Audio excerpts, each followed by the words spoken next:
Suratul Ma'idah. لا يؤاخذكم الله باللغو في أيمانكم ولكن يؤاخذكم بما عقدتم الأيمان. Allah will not impose blame upon you for what is meaningless, but He will impose blame upon you for breaking the oath of Allah if it was done intentionally. Allah Ta'ala is talking in this ayah regarding oath. Normally we take oath by our parents. I swear by my mom, I swear by my dad, I swear by my grandfather. Sometimes we even swear by our parents who have passed away. I've heard people saying that I swear by my dead mother or dead father. Is this reality or not? Everyone agrees with me? Do we swear upon our parents? Let me tell you something. Today we will learn this, and I hope that this message goes as far as possible. Our Prophet Muhammad sallallahu ta'ala alayhi wasallam mentions, this hadith is narrated by Ibn Umar. قال رسول الله صلى الله عليه وسلم من حلف بغير الله فقد أشرك. The one who takes an oath by anyone other than Allah Ta'ala, he has surely committed a shirk. There is no oath in Islam other than Allah. You can't take an oath by your parents. If anyone takes an oath by mother or father or maybe grandparents or whoever to convince you about something, then it doesn't have no meaning. It doesn't exist. In fact, he's committing a shirk. Allah doesn't like those who take an oath other than the name of Allah. You can only and only take an oath by Allah. Is that clear? This message goes especially to the youngsters. I've heard this has now become a fashion where in every single sentence we swear by our parents and our family members. So it is haram to take an oath by anyone else other than Allah Ta'ala.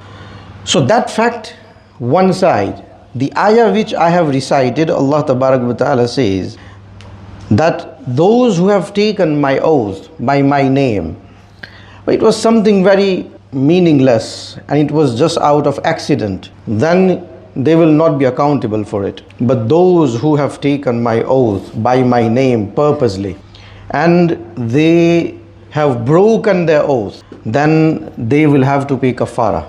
They will be liable in the court of Allah until they pay the kafara. And what is the kafara? فَكَفَّارَتُهُ إِطْعَامُ عَشَرَةِ مَسَاكِينَ مِنْ أَوْسَطِ مَا تُطْعِمُونَ أَهْلِيكُمْ أَوْ كِسْوَتُهُمْ أَوْ تَحْرِيرُ رَقَبَةٍ. The kafara of taking a false oath in the name of Allah is that you will have to feed 10 needy people, miskin, poor people, those who are hungry, and you will have to feed them. If not, then you will have to clothe 10 needy people. You have to buy clothes for 10 people. So this is the kafara for the one who breaks an oath in the name of Allah. First of all, there is no oath other than Allah. And if you have taken an oath by Allah, you have to stand by your oath. Those who have broken, they will have to pay kafara. Now let's learn about those who take a false oath by Allah. What happens? Nabi Akram sallallahu ta'ala alayhi wasallam mentions that those who have taken an oath by Allah and they have broken their oath, or maybe they have taken a false oath by Allah, they will have no share in hereafter.